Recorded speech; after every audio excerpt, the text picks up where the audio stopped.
What you are about to witness is an edited version of a live stream. Find the link in the description below. Looks like we're going back home, guys. Good old Darkham. Alright, we should be safe in here. I hope. Better keep the lights down. You don't happen to have any cat food lying around, do you? I keep forgetting it can speak. It? Rude. Look, I let you two rest all the drive here from Fishmouth, but now it's time for us to buck up, get our coconuts situated, and work out where we're at. Right. So, what happened to you? I cracked lid in the underbunk of some lunatic cult. These guys were also after the Necronomicon, but apparently you gave them the slip. Not the sharpest crayons in the box. The Starry Knowledge Cult. Yeah, how'd you know? Anyway, they kneel and keel to some kind of rock what came from the stars. Supposed to croak ya or give you some kind of vision beyond time if you lay your mitts on it. So, did you? Now I glow in the dark. The Haunter's Mark, they call it. Ain't something I'd believe if I read it in the pulps, but now it's on me, I can't deny it. Things have definitely gone 15 shades of bizarro. And there's a talking cat. Again, I'm right here. Rude. You're still Whoa. weird. Did you try using your power? I didn't get the chance. I snuck out and crept around those smelly streets until I saw you legging it. That's about it. What you got? Well, I read from the book and now Kitty talks. Well, there's that. Then I visited a voodoo dude who told me to look for this Bob Olmstein guy in Fishmouth. Long story short, Olmstein had already left, but I did meet your employer. Fella by the name of Barnabas. Pretty big guy, white dreadlocks and beard, maybe in his 50s. I'll have to look him up in my files. Yeah, well, Barnabas is convinced Olmstein is of almost, divine nature. And there's also another cult called the Esoteric Order of Dagon, and they're about to have their creepy festival in Fishmouth soon. Oh, and there's a guy called the Butcher. Oh, just saying it all out loud makes my head spin. I know about those esoteric weirdos. Not the first time they completely shut off Fishmouth to do God knows what. Butcher. Those starry kooks mentioned him. All Barnabas told me was to keep the Necronomicon away from the Butcher at all cost. And you know what's weird? Barnabas hired you to find the book, but he wouldn't take it when I offered it. Strange. Well, he did pay up front, so he's alright as far as I'm concerned. So, what do we do now? You, wanna help? Kid, strange and mysterious are why I work this beat. Now that I've lost my shoes and my hand is all magic-like, this old bloodhound ain't going back to the kennel until he's got some answers. Boy, am I glad to hear that. Alright, well, there's two things. One, apparently there must be some item that counterbalances the Necronomicon's chaos, so we should probably look for that. And two, Barnabas told me to find peace. I kinda wanna research that online. You do have internet, right? Yeah, there should be some in that laptop thing. Oh, brother.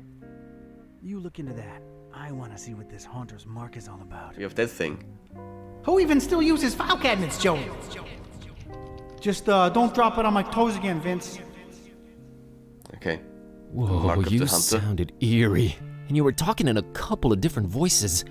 Never been much of a thespian, so I guess the Haunter's Mark does work. I think you were channeling the Movers. How long ago was that? I don't know. Years. I had a feeling I shouldn't tip the short, annoying one. Well, you can now legit read the past. Future would have probably been more helpful, but I'm not complaining. Alright, give me a minute to look up this Barnabas fella. Okay, that's an interesting superpower. What else is going on here? Who even still uses file cabinets, Joey? Just don't. Okay. Same thing. That's my file cabinet. Call me old-fashioned. Go ahead. You old-fashioned type. My, life's work. Mostly consisting of hoodlums, thugs, and weirdos. What's a hoodlum? Don't think I've ever heard that word. Anyway. Let's see here. Let's see here. Who we looking for? The guilty man. Okay. Professional disco dancer. Known crimes. Petty thefts. Drunken disorderly conduct. Public lewdness. Known affiliates. Retro zappers. Grammar Nazis. Oh boy. And Dance Dance Revolutionaires. The worst kind of revolutionaires. Okay. Known relatives: Princess Dina, Mohammed A, and Jude L. Interesting. A notorious haunter of all disco and roller skating places. Man got his The Guilty moniker by constantly shining the sequins that adorn his outfits into the eyes of the police and the general unsuspecting public. One twist and twirl on his pink turquoise roller skates. In your presence and your wallet's reputation and decency are all simultaneously gone. Attempts to capture him have all failed so far, since his modus operandi is to hypnotize law enforcement to such an extent that they usually conga line out of wherever it was they were trying to trap the man. Okay. Shaking their derrieres, unable to resist the beats and the fever, especially if it's a Saturday night. A funky force to be reckoned with. Current status: probably pointing at the sky and shaking his hips. Cool dude. Okay. But really, who are we looking for? I don't know. Does anybody have any funny names in here? Baron Michael von Osborne. Ah, looks like a nice guy. Baron Michael von Osborne, estimated mid-30s. Former art dealer, okay. Known crimes: art thefts, assault with a hockey stick, impersonating a baron, spontaneous combustion. Why is spontaneous combustion a crime? I don't think that's something you can control. This shouldn't be considered as a crime. Known affiliations: the Red River Rats, the Froster Fiends, the Diminished Return Gang. Okay. Known relatives: 2 children, redacted. A strange ex-wife, estranged parents, estranged brother. Okay. Cool. Description of life: being born in a land of ice and snow evidently put his soul on ice. Heavy competitive streak resulted in expulsion from sports in his younger years due to the multiple violent outbursts. Evidently, this competitive nature was transferred to business later, on his many competitors' reports. Difficult stealing. Displays of an obsessive personality was evident, as he would endlessly scrutinized pieces. Unfortunately, this tendency only aided in his ability to create and sell near-perfect counterfeits. While pressure was being applied to attempt to catch the fakes coming from his studio, it was then that rival studios started to more frequently report missing pieces. Knowing of his obsessive personality, a sting operation was devised when one rival volunteered to put on a show of expensive art pieces. Mr. Osborne was caught in the act multiple counts of theft when he noticed that every painting in the exhibit was hung crookedly, and he stopped to straighten them. Well, current status: permanent resident at Northwestland Asylum. Okay, can we go there? I think I'd like to meet that guy. Who else do we have? Alexandru Palade. Hold on, who are we actually looking for? Kitty. Who are we looking for? That there's Kitty. Is it? For a talking animal, she's pretty uncommunicative. Well, she doesn't like me. Can't say the feeling's mutual. She's mean and tight-lipped. I can appreciate that. Well, Kitty's nice. Hey, Kitty. Is it important? No. Let me know when it is. Okay, Kitty. Oh, Kitty. I don't think the hunter's mark works on her. Okay, Buzz, who we looking for? It's Buzz. I guess we're sort of partners now. Never really needed a partner, but I can use the company. You could use somebody who knows how to use a PC, my guy. He's nothing like me. Maybe it's for the best. I want to look up Barnabas first. Barnabas. That's who we're looking for. Let's see here.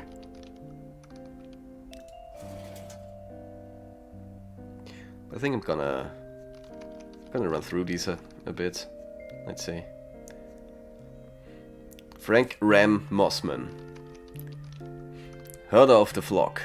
That's an interesting occupation. Known crimes. Lynching the cunning wolf. What the hell?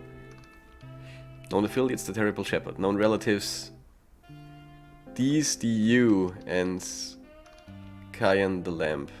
Okay. What's a ewe? Ayu? Iwi? I don't know. Born a long time ago, in the sheephead capital of the world, the town of Dort. Town of Dort. Frank Ram Mossman's life as a little lamb wasn't easy. Many sheep turned their backs on Frank. Many sheep betrayed him. One even turned to be a wolf in sheep's clothing, the cunning wolf. Frank had to swiftly and cruelly deal with the cunning wolf. Something he wasn't proud of, but it had to be done in order to ascend, to work his way up in the flock until he finally became the great herder. He now lives in peace with the ewe he married and the little lamb of their own, and no wolves have dared to show themselves around them ever since. Okay, well, I think it's good to have an act on him, I guess. Francesco Pesci. Floris Henry be overwhelmed.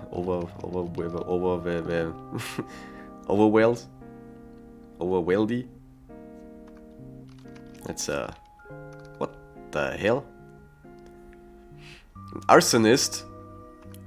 Known crimes: arson, attempted manslaughter, public indecency, public intoxication, and can't sing very well. That is this should be a crime. Should be a crime everywhere. Known affiliations: Benzene Club of America. Known relatives: parents cremated, brother incarcerated, younger brother liberated. Okay. After losing the oil rig job he had his entire life due to a new non-smoking policy, Henry made several attempts at destroying the properties and persons who used to employ him. After 17 years of terrorizing the tri-state area, trying to settle a perceived score, Henry was finally caught when he tried to stymie a bill at a local pub called the Dutchman's Laugh. He was due to appear in a court on March 19th, but due to the freak deep fat fryer accident involving 83 wontons. What the hell? And an inappropriately delivered supply of scented candles, a piece of flint and a live badger. The courthouse went up in flames, and Henry presumably along with it, due to it being shackled to the defendant's table at the time. All there was left of him were the frames of his jam jar glasses and a single gold tooth. Current status: missing, presumed dead. Okay. Edward Hunter. I mean, since we got the mark of the Haunter, maybe this guy got something to do with it. I mean, look at his face and his beard. Very suspicious beard. Occupation: occult computer scientist. Huh. Known crimes: inadvertently exercising a friendly attic-dwelling poltergeist by employing the unclean method of blasting extreme death metal at it. Harnessing occult powers to enhance computing powers in order to dominate cryptocurrency mining. Several accounts of hacking and cracking. Possession of an extensive collection of satanic literature. Huh. Well, that guy kinda grew on me, and right now I see he's got an Adventure Time hat. Adventure Time Easter egg found. Known affiliations: several groups involved in the creation of horror and public literature, the collection of metal music and obsolete technology, the compulsion to pet cats and get really silly. Okay. Born in a small city in Germany in the 70s, Dr. Hunter quickly fell in his early teens into the evil clutches of extreme metal music, devil worshipping, and worst of all, computers. He finally became a recluse, and then later on in life, as a logical progression, a lowly code monkey in a secret lab researching unspeakable phenomena. A pentagram-praising program with a PhD and a penchant for perniciousness. A pentagram-praising programmer with a PhD and a penchant for perniciousness. I give up. When the supervisors aren't looking, and they rarely are, they feverishly research new, depraved ways to twist extreme music and obscure technology into new and refreshing evil paraphernalia. Current status: probably coding the nights away. Oh hey, there's a Wild Silcoon in chat. This guy. Okay. What's FS? Classified. Okay. Huh. I don't know. Okay, who do we have here? Huh, Lathoma Waitley. That is Waitley is a Lovecraft name. There was Wilbur Waitley, who was the half-brother, or the brother of an elder god creature.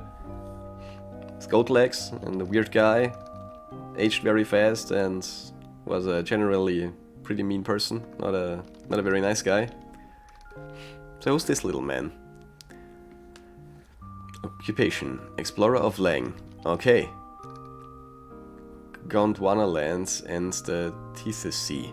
What the hell? Boy, you haven't been to the sea. Known crimes: exploring Lang. That should be a crime. Dubious botany. That doesn't sound good. And possession of contraband salts. Dum dum dum.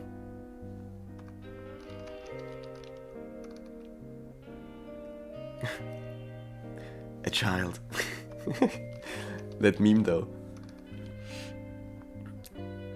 Non-affiliation. The Mudas noises. Known relatives. Indefinite amorphous spawn. Huh. Name: Lathoma Waitley. Occupation: Explorer. What? Why does it say all of this again? Okay. Only dark whispers speculate of Lathoma's life. They speak of a boy born of Pelagothuria, Neterix in the open polar sea, marooned by a cryovolcanic activity in an isolated and unheard of eons. His restricted larval stage produced ravenousness for adventure and autosarcophagy. The fortitude afforded to him by his upbringing, alongside his obliviousness to morals, allowed him to scour the earth looking for the most horrid of encounters. Horrid rumors have it that he befriended nightgowns who left him to Lang, where he partook of voluminous, indescribable rituals. Yathians may have transported of his consciousness to Gondwana land.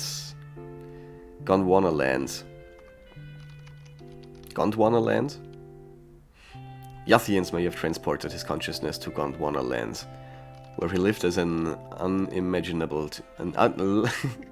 I can't read.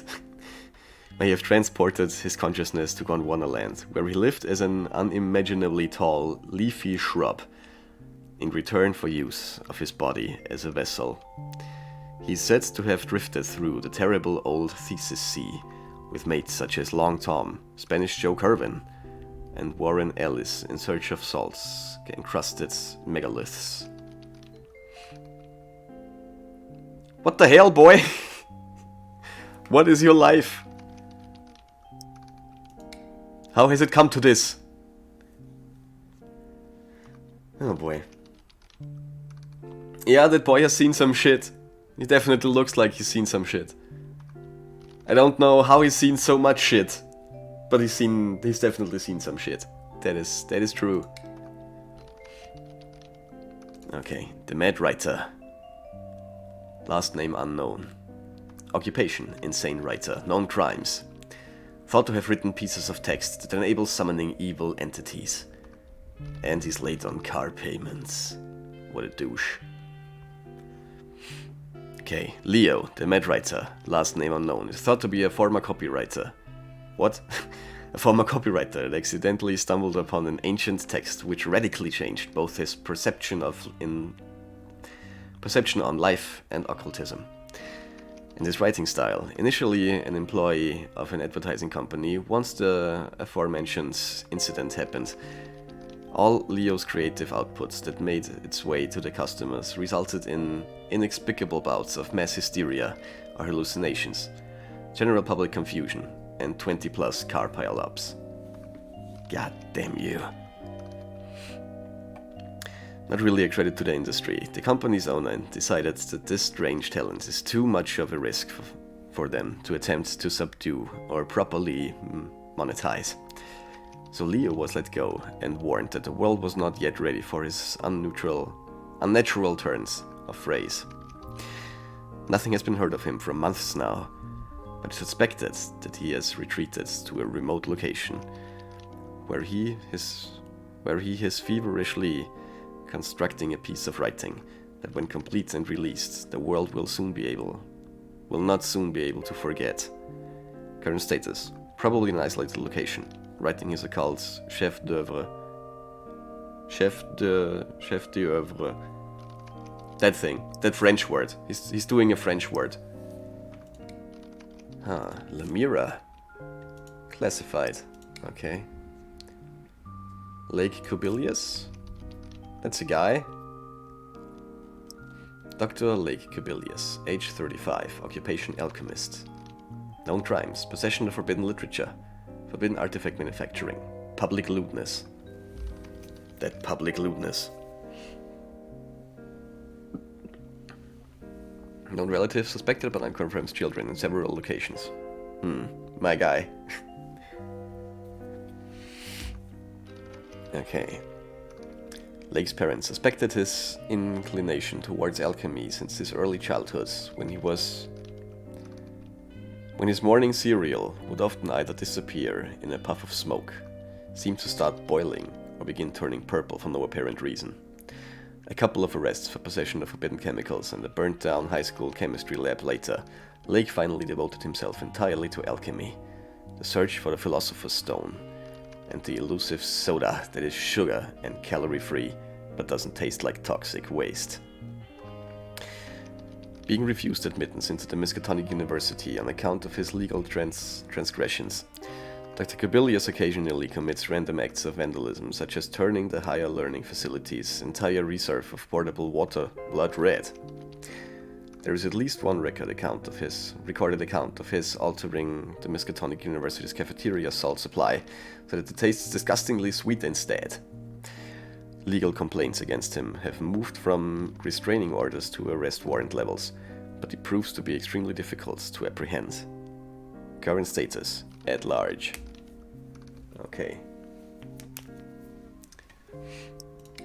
Did you read the headline about the small person who happened to be a fortune teller that escaped from prison? The headline said there's a small medium at large. Who's JS? Classified. Who would have thought? Carla Fettich? Carla Fettich? Okay. Maybe she's German. Who knows?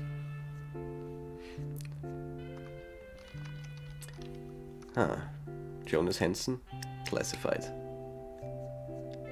John Swanson. Ah, goddammit. Goddamn you, Joe Swanson. John Cupcake Granite. Okay. Ooh. What a handsome man. Wash-up action hero and a villain. Known crimes. Numerous instances of attacking Cupcake-related businesses. Okay. Known affiliation? None. Known relatives? 3 adult children, all unwilling to admit to being his. Ah. Interesting. John Cupcake Granite is an ex-action movie star whose passion for injecting his favorite desserts with experimental steroids led to a steady descent into madness, delusions of grandeur, and an irrational hate for anyone making a living out of baking and selling cupcakes. Oh boy! What? Okay, he infused cupcakes with experimental steroids. Sure! Why not? However, his relationship with a particular cake remains ambiguous. It's known that he also calls would-be victims Cupcake, and his raids on businesses that sell the things always end in feeding frenzies that have been described by horrified onlookers as nigh unbearable to witness. It is believed that the combination of frosting and experimental steroids has granted him superhuman strength, and it's suspected that his once Achilles heel is stevia. And it's suspected that his one Achilles heel is stevia, but at this time, that is little more than a suspicion, than a speculation. Current status, at large. Do not engage if confronted. Okay. Jim Cedar. Jenny Flump. Stonestream. Aww, kitties! That's cute. I like the angry one. Okay, Jenny Flump Stonestream, 45.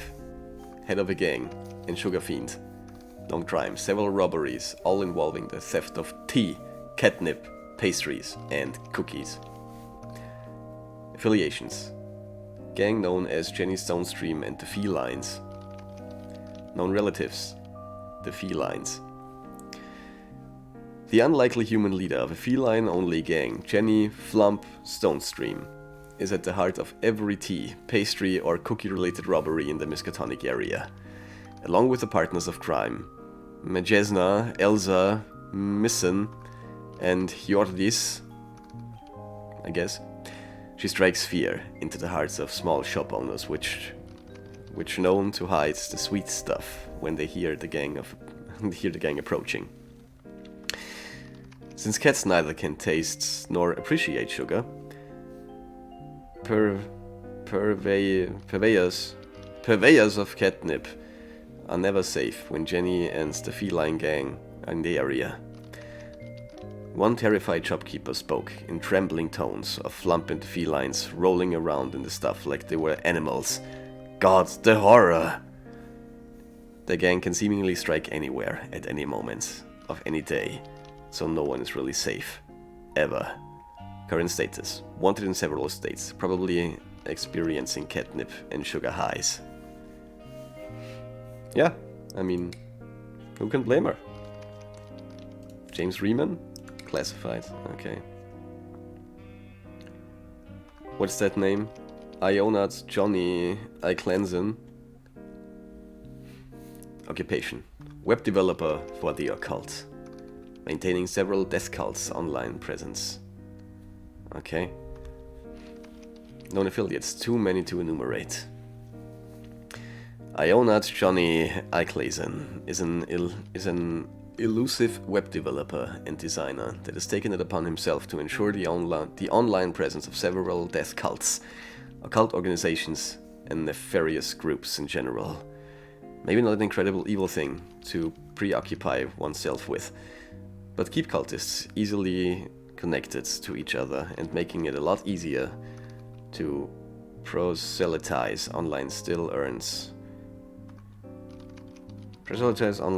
him a spot in the wanted but almost impossible to track down roster of usual suspects. Fair is fair though. The websites he designs and maintains sure are pretty functional and easy to navigate. To this date, there is no record of one death cult or evil organization complaining, and that's saying something.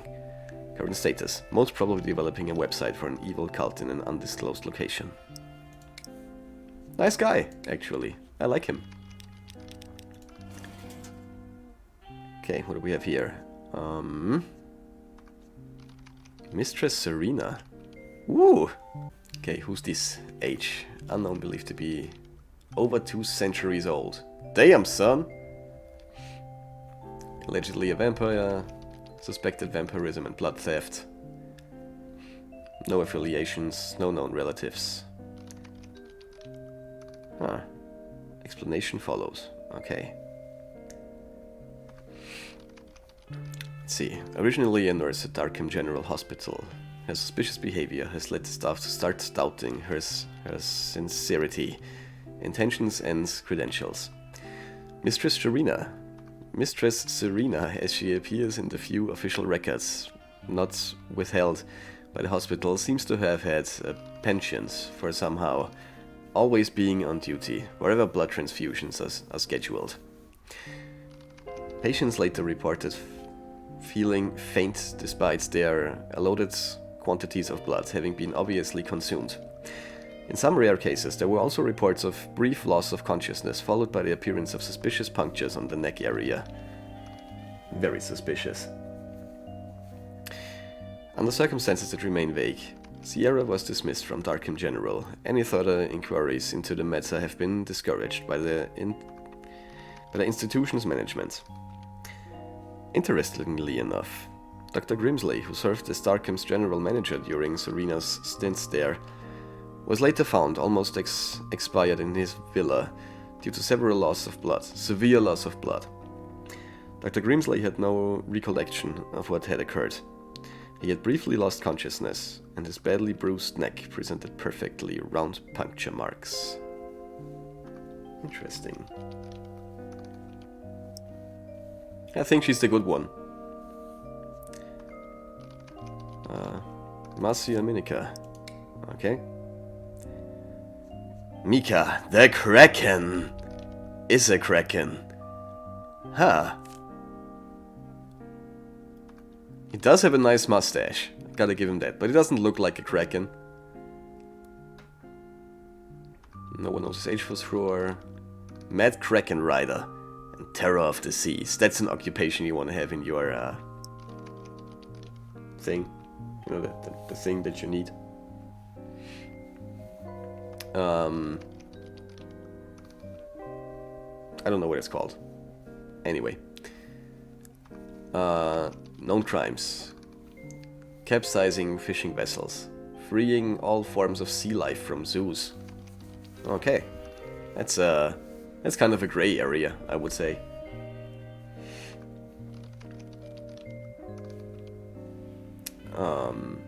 Known affiliates. Sea of life in general. Known relatives, unknown. Micah the Kraken. Is a mysterious dweller of the seas around Fishmouth. Halfway between Legend of the Waters and very real peril to all fishing vessels. Numerous sightings of him have been recorded, but most are hard to believe. It is said he emerges from the waves riding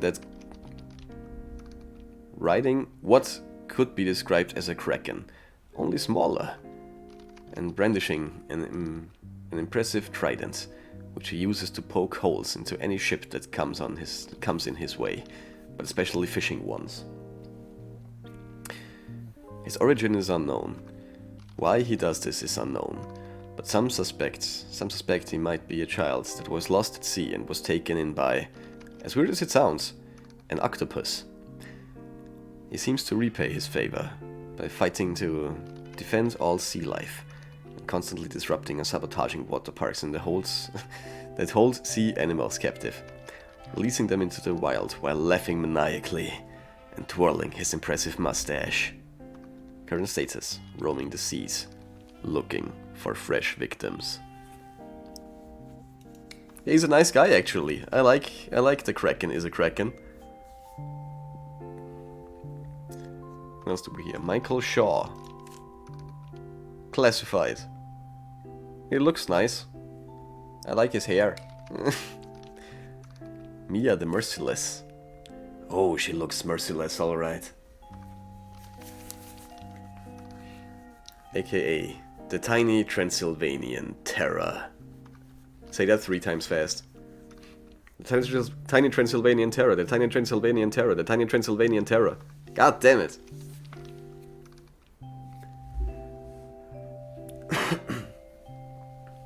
Occupation. Empress of the known universe. Interesting. Known crimes. Telling everyone to shut up. Demanding ownership of the cookie jar.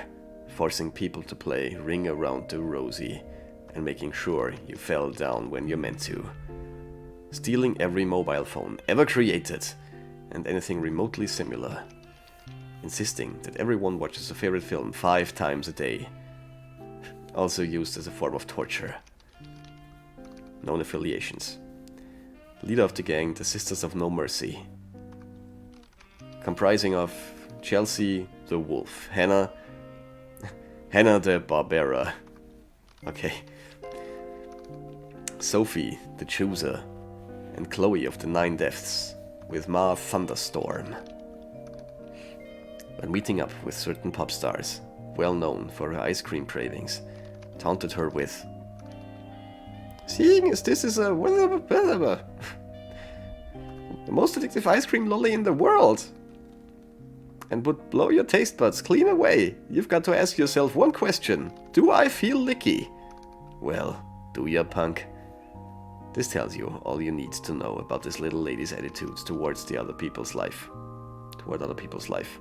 Plus, she's never going to give away a... Okay. Okay. Yeah, sure. I mean, why not? Marina the Marina. Okay. Occupation. Marina. Ghostly apparition. Known crimes. Suspected to have intentionally led to numerous ship sinkings and drownings. Huh. Okay. Known relatives? No one. Believed to be a Russian descent. Huh. Not much is known about this apparition. Is it ectoplasm? Is it a real seafaring woman that takes pleasure in acquainting both ship and sailors with the bottom of the sea? Marina, the Marina, as she is known, is said to haunt the coast of Fishmouth and find delight in sinking ships and drowning their occupants. Usually sighted during fierce sea storms in the vicinity of Devil's Reef. Theories as to her origin abound. One of the most circulated ones assuming that she is either a survivor of the ghost or the ghost of a passenger on a Russian sea liner that sunk off the coast of Fishmouth. Attempts have been made to start some kind of effort to track her down, but people are so terrified and disgusted to go anywhere near Fishmouth that they inevitably amount to nothing more than only chatter. The public in general seems to be content with the fact that she sticks to Fishmouth. And that's damn fishy folks' problem, not ours. Current status. Occasionally sighted sailing near Fishmouth's Devil's Reef. Okay. Well, she looks nice. I like her. What else do we have here? Messy Jessie, the artsy grave. Okay. Messy Jessie, the artsy grave digger upper. Okay, I see. His name was too long for the marker. I see. Occupation: experimental artists and grave defiler. What a guy.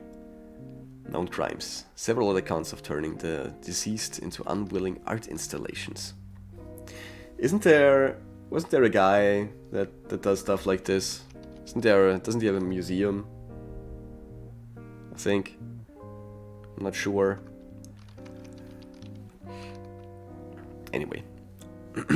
Messy Jessie, last name unknown, has come to earn his nickname by approaching installation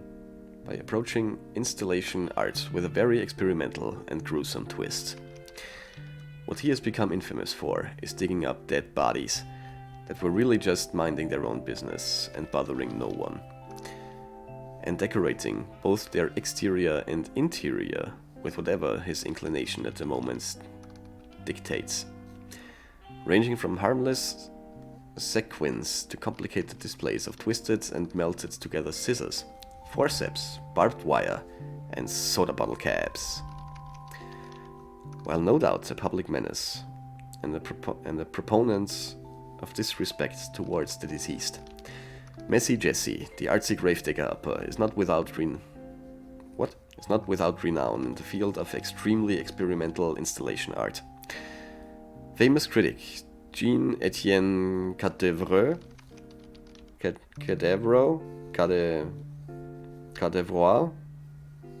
that guy has been quoted as calling Jesse's work exquisitely disturbing, an authentic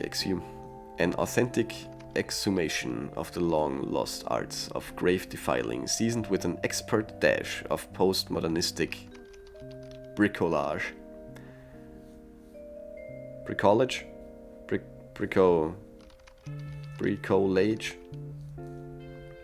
Bricolage? English is a beautiful language. Current status, at large. Probably suing shiny baubles onto someone's dead relatives. Okay. Well, good for you, my guy. What do I have here? Ty Taylor. Physics professor. Currently deranged. On crimes affronts the laws of physics and the universe. Okay, now we're talking. Tyler is a young and brilliant professor that has gone off the deep end once he decides to create a video game that defies the laws of physics and existence. Dubbed The Bridge, said game is akin to Fever Dream that draws its tendrils from Escher's sick imagination and sports an obstinate contempt for how the universe works. The player must make their way through inconceivably non-Euclid architecture, the worst kind of architecture, and the possible situations, all the while rightfully questioning their sanity. There are numerous reports of the bridge being successful at ripping apart the. There are numerous reports of the bridge being successful at ripping apart our notions of physics. God damn it. That it drove players literally insane to the point that Tyler was chased out of his laboratory by an angry mob waving torches, pitchforks, and various domestic utensils at his person. No one has seen Taylor since, but a letter discovered in his abandoned laboratory led investigators to believe that the bridge was not his final effort to bring reality as we know it to its knees. It reminds me of that one movie. What was it called with the Jurassic Park guy? Into the Mouth of Madness. It's kind of like Into the Mouth of Madness, but in the movie it's a book, and with that guy it was a video game. It's a pretty good movie. I highly recommend that one. Unknown amount of 9 lives depleted. Okay. My name is Tomcat. Kitten Snatcher? Oh no! That doesn't sound so nice anymore. Snatching of kittens, stealing of tuna, and also avocados for some reason. God damn it, not the avocados. Known affiliates, at least 7 street cats. Known relatives, the biggest bunch of kittens you'll ever see, plus a dog that thinks it's a cat. Oh shit, she's more powerful than the other cat lady. Think. Tomcat is the only known moniker of nutritious kitten snatcher currently active in the around Darkham area. Notorious kitten snatcher, not nutritious kitten snatcher. That would be weird. Okay. Around the Darkham area. Very little is known about her true identity, but suppositions exist pertaining to her motivation. She just loves kittens and can't help herself. Pretty obvious if you think about it, really. Animal care advocates need not worry though. All evidence points to the victim's kitty napping being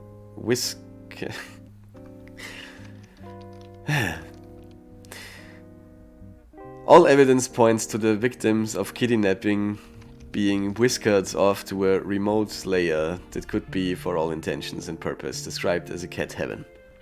Treats everywhere, massive wall-to-wall scratch posts and literal puffs of all catnip. Pools full of catnip. Oh my god, pools full of catnip. Darkham residents are advised to keep a watchful eye on their kittens, but also should be consoled by the fact that if Tomcat does manage to snatch them, the cute little furballs are probably better off. Just get another kitten, okay? Sure. Good guy Tomcat. Sterling Wild Pigeon. Ooh, Sterling Wild Pigeon, Treadwell. Owner of Pigeonsoft LLC. Known crimes. Driving without pants. And insane without a license. God damn it, this guy doesn't have a license to be insane. What kind of a world do we live in? Okay. Known relatives. Juantier about right. Tsulami. Quick Fingers Young. Thule Myers. Okay.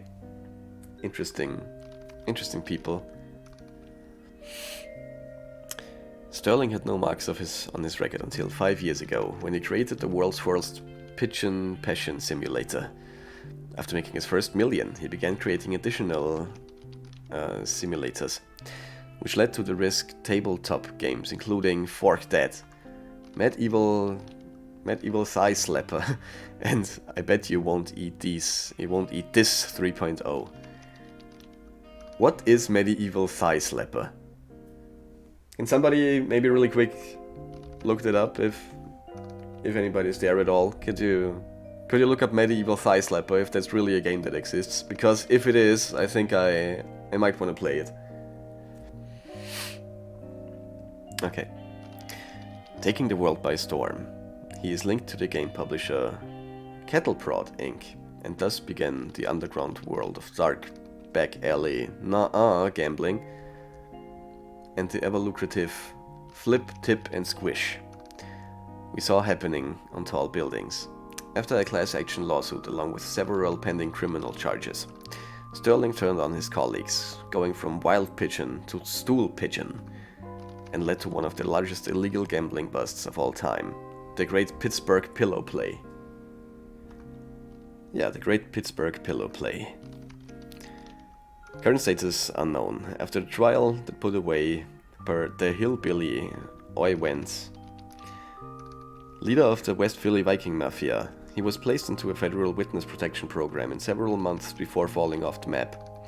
Sightings of him have been reported in Germany, Taiwan, and East Hackensack, New Jersey. Zenjay, New Jersey? I guess it's New Jersey. Possible affiliation with new game company Nightfire Networks. Okay, cool. And by the way, this is Gibbous, a Cthulhu Adventure, and basically we gotta get our cat to stop talking. It's a Necronomicon thing. S. Spooner.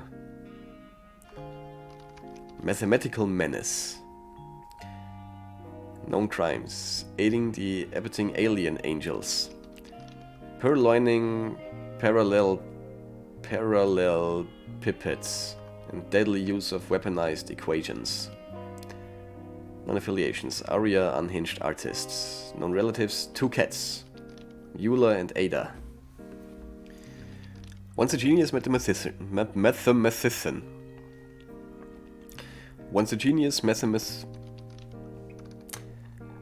Once a genius mathematician, Dr. S. Spooner cracked after long stints of not accessing any grants on account of the eeriness of his interest. He turned to crime to fund his mad research projects. He is now embarked upon a crazy odyssey of crime and calculus, his calling card having become the insanity-inducing equations he leaves at the scenes of his crimes. His last known heist was the theft of 3 forbidden mathematical tomes from the Miskatonic Library. Along with a lunatic lover, Aria, librarian Buzz Kerwin has been absolved of any guilt in the matter, having confessed that he didn't hear anything, dude. Dr. Spooner is mathematically menace, best not approached directly. Current status: Missing in Massachusetts. That was an interesting read. Okay, but yeah, that's Buzz Kerwin. That's the guy who's currently sitting on our computer.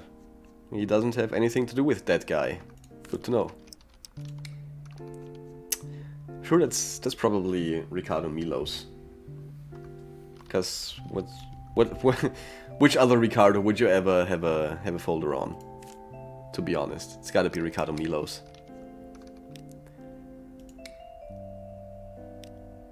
Okay, what do we have here? QT. Haven't we been here? I feel like we've been here.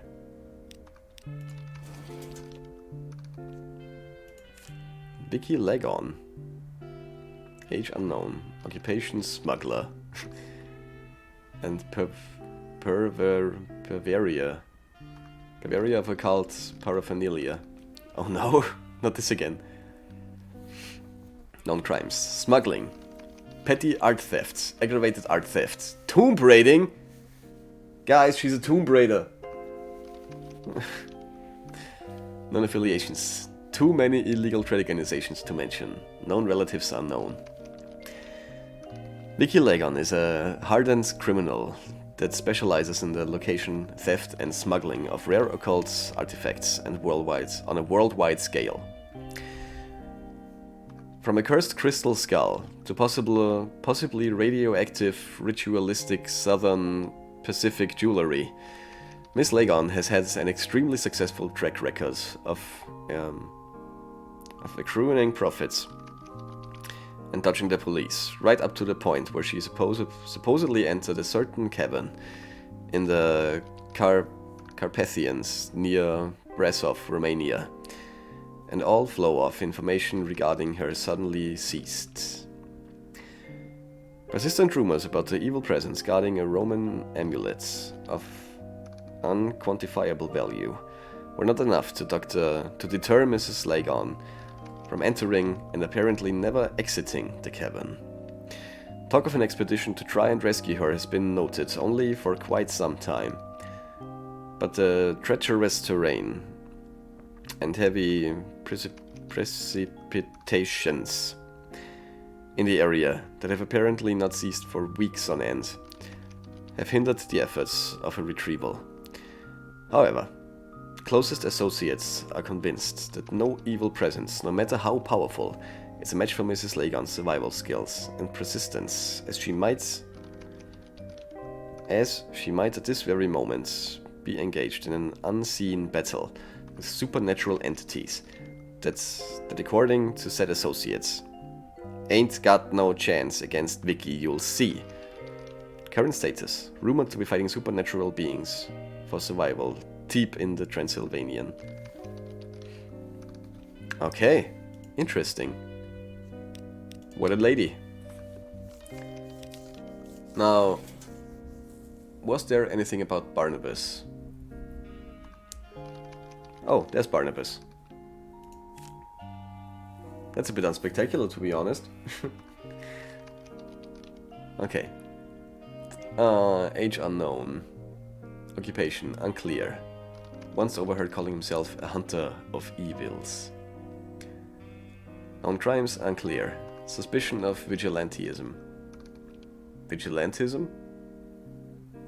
Known affiliates. Hostas Tenebri. Whoever that is. And he's got one daughter. Peace. Little is known about the Hostas Tenebri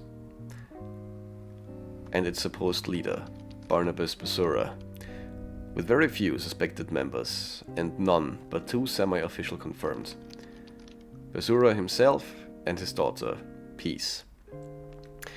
It is widely suspected that they are in permanent conflict with several cults and have possibly sprung up as a response to said cult's activity. Basura, the supposed leader, has not been directly tied to any kind of criminal activities, but somehow his name tends to be in some way or another linked to the most prominent occult-related events in the criminal underworld. If more in a hindering or surveilling than a participatory fashion. Hostas Tenebris seems to take the secrets parts of the secret society very serious. So that, other than the supposed names of their two foreman members, nothing is really known about them. Current status unknown. Okay. Is there anybody else that's... Who's Benny Cass? Inventor and smuggler.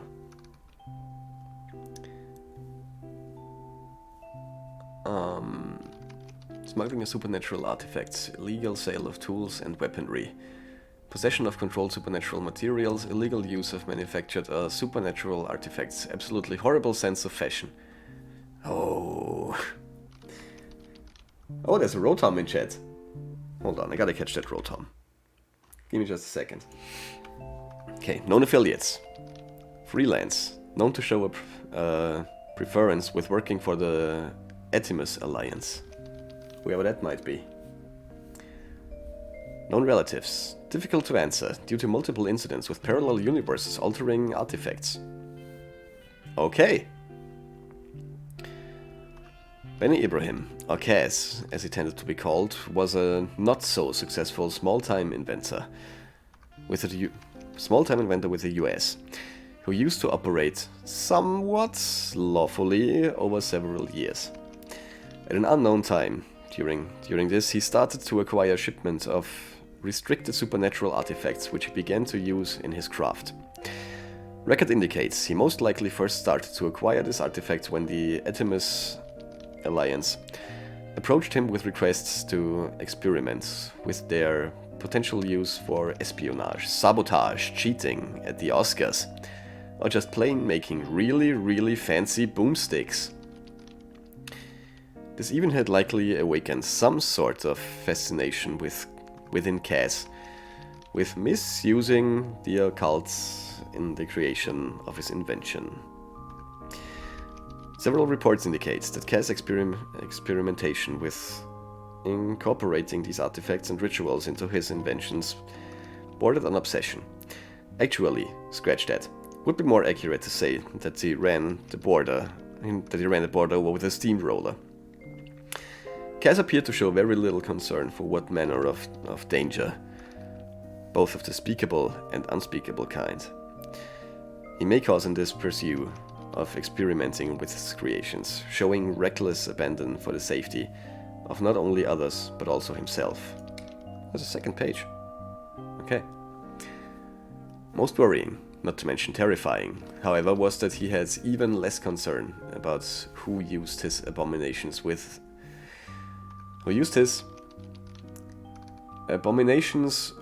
an on switch, and had made a business out of selling them to anyone brave and or stupid enough to be willing to use them. This list of organizations and individuals who acquire these tools would be far too long to list here, and the resulting havoc must of them caused an even longer list. But he appeared to have kept close ties with doing business with the Etimus Alliance in particular. Current status. Whereabouts are currently unknown, mainly due to the fact that the entire area in a 1 mile radius from where he was last sighted appears to have vanished. It is speculated that years of poking at unmentionable phantasmal horrors with a screwdriver, a 9-volt battery, and a screwdriver and a 9-volt battery have finally caught up with him. Current assumptions are that he is trapped somewhere in a dimension whose his name is likely composed of several dozen syllables that cannot be pronounced by any human tongue. Interesting. What a guy.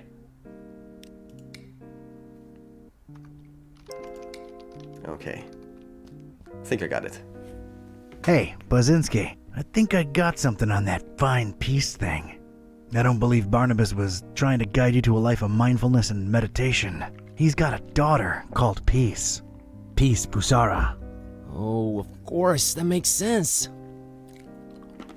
Got any idea? Got any ideas? On it.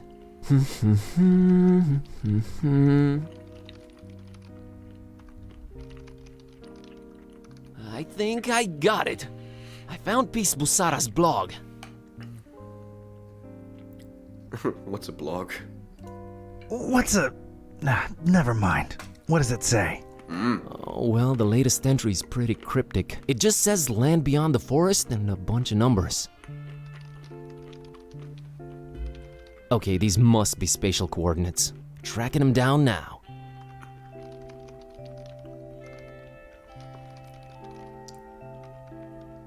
Man, this is just like in the movies. And I was right. She's in Yep. Forumaris, Transylvania, Romania. Well, well. Hey, here's an idea. Feel like visiting your ancestral home, Kerwin? Are you kidding me? More than anything. But I'm hopelessly broke and... Don't worry about it. Barnabas paid well, and I want to see this thing through. awesome. Did you find anything worth examining in Fishmouth? Found anything worth examining on your trip to Fishmouth? Actually, yes. Barnabas called it Olmstein's sign. He apparently left it on purpose so that I could find it. Here it is. No idea what it means.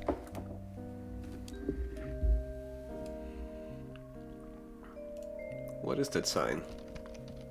It's that mysterious sign Buzz found back in Fishmouth. Have I seen the symbol before? I should really use my newly acquired power on it. I don't need to pick it. Okay. Flamel's abode. Flamel's abode. Did I hear that right? Like Nicholas I think Flamel? so. Does it ring a bell? There's one famous Flamel I know of, and he's, well, was an alchemist. Looking it up. Pretty useful thingamabob, that laptop. 51 Rue de Montmorency, Paris, France. 14th century alchemist Nicolas Flamel's ancient home. Alchemist, huh? Could tie into the whole balancing chaos thing. Alright, looks like that's my destination. European road trip. So, when do we leave? Well, better now than never. No better time than now. Radical. Radical! Radical. Plays air guitar.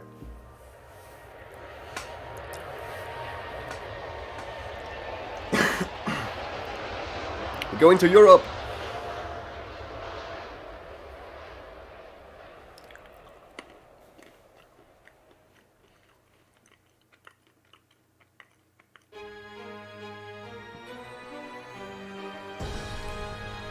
Chapter 4.